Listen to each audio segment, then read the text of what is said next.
For me, there's a bit of the nightmare scenario where we're just a place where rich people dump money. Meet Sudhir. He is a Singaporean who studied at Harvard in the US and was a writer at The Economist for more than 10 years. We talked about how American women are more open to dating compared to Singaporeans, the striking differences between the multicultural environments of New York and Singapore, and the main challenges that Singapore will face in the next few years. I'm Max, let's go. You remember you're heavily missing, I don't know, food or something, like being in the US from Singapore? I learned how to cook my second semester at Berkeley because today it's very different in California. You can get such an amazing diversity of foods in California today, especially in the San Francisco Bay Area, but it wasn't the case in the 90s. Yes, I totally miss my mom's cooking. I totally miss Singaporean food, and that prompted me to learn how to cook. You know, I think it's natural to miss the safety and security of Singapore. We're so used to, leaving our stuff around here, not really sort of turning our shoulder at night to see if somebody's following us. That's part of the Singapore psyche and mentality, which is the flip side of that is that you sometimes become so safe and you're lulled into a false sense of security here that when you travel abroad, sometimes you forget, right? You forget that other places are different in terms of basic security, and so you become a bit lax. And that's actually happened to me a few times when I've been traveling abroad. I just not as conscious of pickpockets or leaving my stuff around and things like that. That was again a bit of a shock. One culture shock is I was driving around Oakland and people would tell me that in certain parts of Oakland, don't stop at the stop signs. So these were all things that I wasn't accustomed to. I remember I was living in San Francisco and then I went to Oakland, I think to look for an apartment or something, I don't remember. Called my friends, told me, okay, be careful there. I crossed the bridge, I'm on Oakland side. It's like, okay, I'm ready to be killed, like straight away. But you are like a Russian mafioso, right? They should be scared of you. I can switch on my Russian accent like properly and when you just came to the US, did you have any like big cultural shocks or something that you're not really used to compared to your life in Singapore? Oh yeah, completely. Berkeley is one of the most socially liberal places in America, which so Singapore and Berkeley sort of polar opposites in terms of, everything from activism to individual rights, individual liberation, the way people conduct themselves in public. Not to say that the socially liberal place is necessarily always better than the more conservative place like Singapore, just that it was a bit of a culture shock for me being plucked out of here to then live there. But when I was there in the late 90s,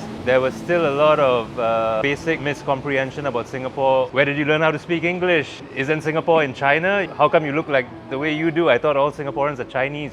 These sorts of basic misunderstandings were still there. So there was that layers as well that I had to navigate when I was talking to people over there. Anything else that was unusual, like if you compare your life in the US with your life in Singapore? I found women to be a lot more forward, more open, more forward as well in terms of dating, which again was a shock for me. Mostly a pleasant shock, but it was still a shock. I found that people just being at Berkeley is a bit of a bubble as well. I wouldn't say Berkeley is representative of the whole of the US, but in that little Berkeley bubble, I found it interesting that people had such varied, diverse interests, which often were a lot of them were non-monetary, non-career, non-financial motivated. Whereas growing up in Singapore, a lot of your sort of thought processes are kind of guided by career and achievement and money very often. Which I think, to some extent, you would argue that hasn't really changed much in Singapore. It's still the case in Singapore. Whereas over there, whether it's working in the social sector or doing volunteer work, go to Latin America or South America and just spend 3 months helping out in a school there, the sorts of things that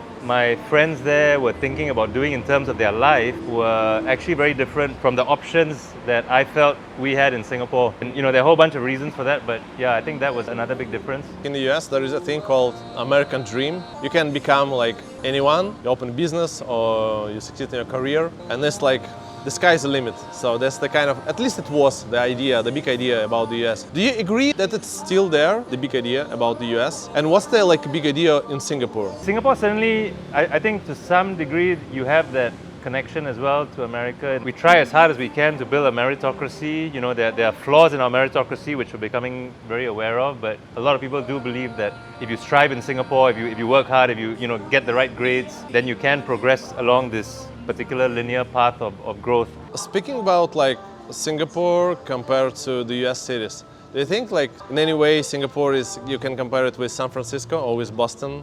In my view, there's only one geography that you can compare Singapore to, which is Hong Kong. That's the only geography that it makes sense to compare Hong Kong to, because we're both sort of colonial port cities founded by the British in the early 1800s. We were both governed by the British as administrative centres for their colonial enterprises. There's a lot of similarities between the two, and I think that's why the only legitimate comparison when you want to compare Singapore is to Hong Kong. Now, if we look at the US, to your question, I think the biggest difficulty with comparing to any city, I mean, if I had to answer in one question, I would say New York City, probably. Big financial centre, diverse multicultural population, the urban density to some degree, I mean, Manhattan is much denser, but the urban density to some degree is similar. But the big difference, of course, and that's why Singapore and Hong Kong are the best comparisons, is that Singapore is also a country. New York City, I think they think of themselves as a country. Yeah, possibly, we are New Yorkers. Possibly. But most of the tensions you find in Singapore, because we are both a global city, but we are also a country. So think about immigration, like a global city would think about immigration and foreigner rights in a much more open global way. But Singapore, because we're also a country, we've got to have all these levels of, no, we're going to prioritize citizens and permanent residents for A, B, C, D, E, right? Which are the sorts of trade-offs that you don't necessarily have to make in a global city. I'll give you another example. A global city would never have to have a military to protect itself, right? Because that would be done by the federal government or be done by somebody else. And how does that manifest itself in day-to-day? I mean, Singapore has to carve out and set aside huge tracts of land for our military to train on. New York City would never have to carve out a bit of Manhattan. We can't develop this part of the city because we need our army to train there. That New York City, its relationship to its hinterland, New York State and the rest of America, allows it to serve a global city function. But in Singapore, we have this tension. We've got to serve both. And so it's hard for me to pick an American city that's exactly the same.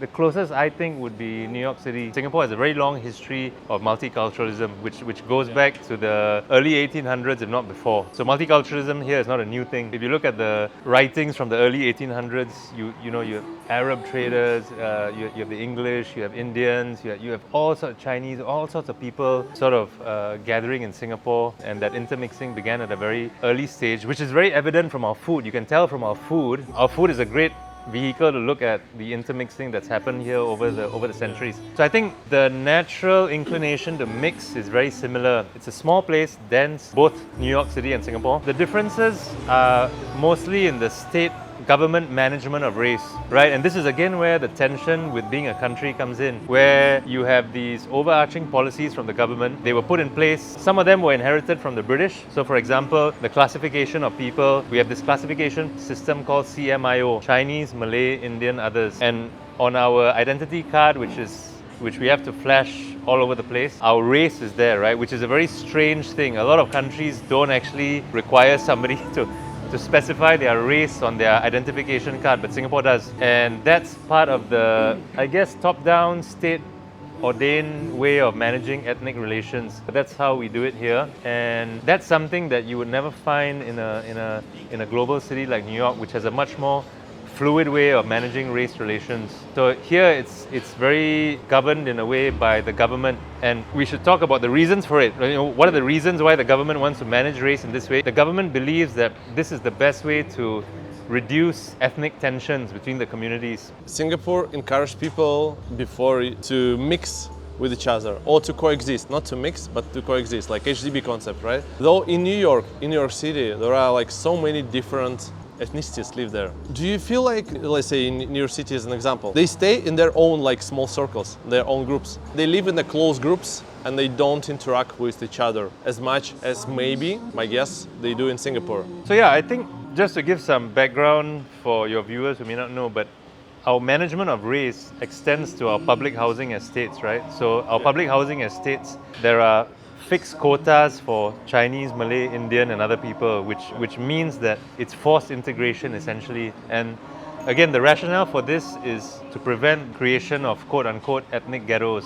And so when you compare it to a place like New York City, where you actually have particular neighborhoods which are dominated by particular ethnic groups. So if you look at West Harlem, largely African American, You look at East Harlem, a lot of Hispanics. If you look at a place like Williamsburg, there are particular Jewish and quite conservative Jewish communities in Williamsburg who are now, because of gentrification and Williamsburg becoming very hip with hipsters slowly being edged out in different ways. But you're right. You find that in New York you have these pockets of really strong ethnic neighborhoods and communities, right? And for me, I actually see that as a strength of a global city, right? Because you can sort of dip into these different neighborhoods. Another example is Flushing in Queens in New York, which is sort of the second Chinatown. It's a huge.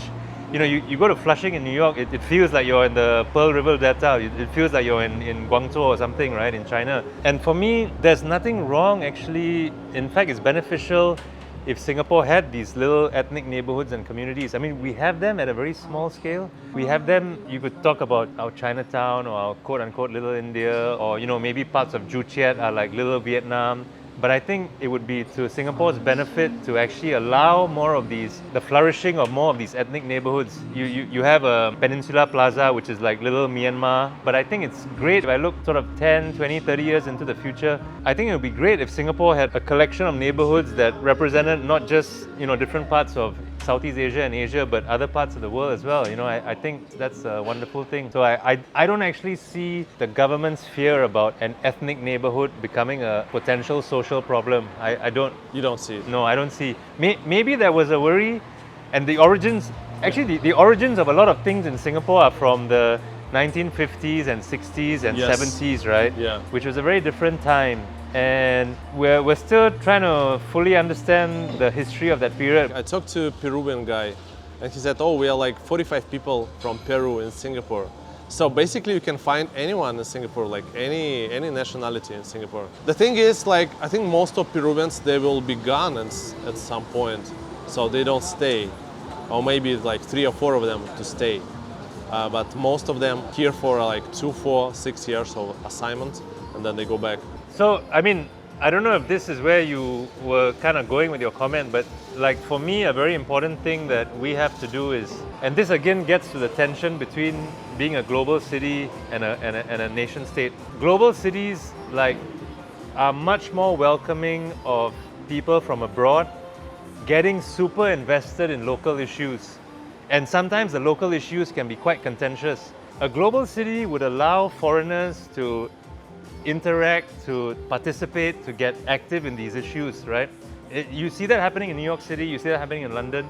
Now, in Singapore, there's always this sense that, no, these are national issues for Singaporeans only, foreigners should stay out. And that's what a nation state has to do sometimes. But I think if we find a way to allow our huge foreign population to get more invested in these issues, I think there'll be a lot more emotional attachment. So maybe more of your Peruvians will end up staying in Singapore, if they feel they have a stake here, if they feel they can participate and be active here. Yeah. So that's another thing that I think we need to work through in the next 10, 15 years. Singapore today is very different. I think we as a society have to have a lot more confidence in allowing the formation of these more organic sort of neighborhoods and not being so fearful of them, which I think, again, would just add to the diversity of the city. So that's my view on that. Singapore has the reputation being super stable economically, having all the greatest talents from all over the world. But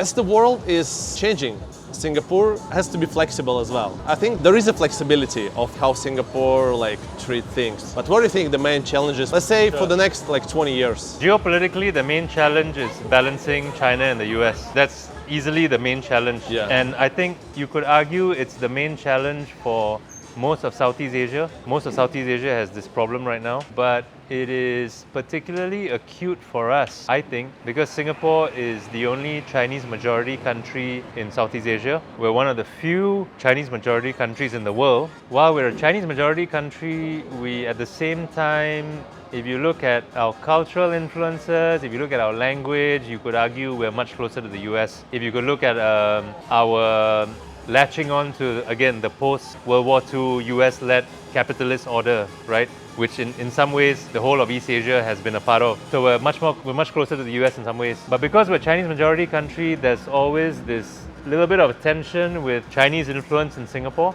If you look locally, I think easily the biggest challenge is social inequality, socio-economic inequality. Because Singapore is very attractive to wealthy people everywhere. We're a financial center, we're seen as a safe haven, especially post-COVID, right? A lot of people moved here during COVID also because oh, Singapore's doing quite well, it's a nice place to park my money. The wealth inequality and social inequalities here are really quite extreme. So how we deal with those, nobody has an answer for that. The strongest features of Singapore, like nowadays. Resilience of our people. Resilience is a complicated word as well, because sometimes resilience is forced upon us, but I mean resilience in the best possible way, that we actually have a deep roots in multiculturalism and in hard work and in individual responsibility, which again needs to be balanced with a certain amount of community help and mutual aid, which we're getting more and more of. The fact that the Singaporean is willing to communicate and interact with each other in a very sort of harmonious way, right? There have been little instances of xenophobia in Singapore. There have been instances of racism, but I think generally speaking, compared to a lot of other countries, Singaporeans are like actually very harmonious, very accepting of each other, and I think that's one of our greatest strengths, which is similar in a way to many other old multicultural ports, which will help us kind of get through everything. And finally, I would say, which is also related, the way we embrace people from overseas.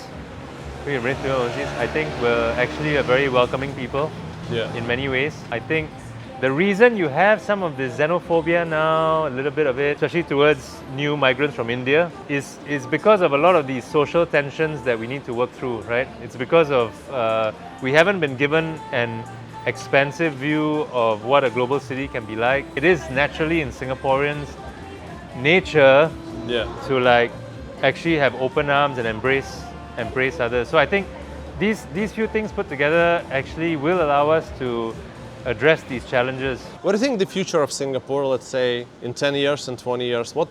Singapore will be kind of similar as we know it now? Or what direction it will go, you think?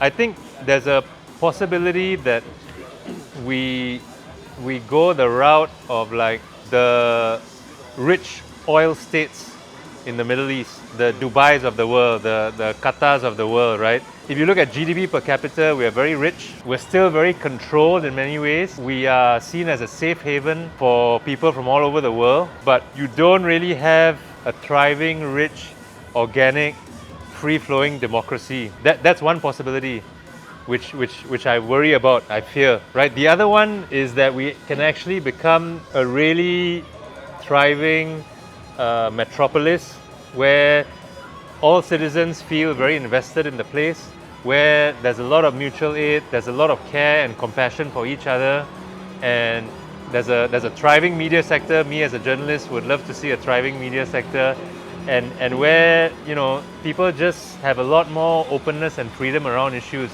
and in many ways I think we can achieve far more than your great cities of the world can, your Londons of the world, your New Yorks of the world. I think because we've got these basic kind of social infrastructure in place, right, we can actually achieve a lot more than some of these places. So I think for me there's a bit of the nightmare scenario with the first one, where we're just a place where rich people dump money, right, and there's a lot of tension and it's very classist. But there's another version where it's actually all the citizens feel a lot more sense of community and togetherness, and that's what we're striving for. If you want to hear more stories of inspirational, fun and impactful people, watch the next video. I promise you will enjoy it.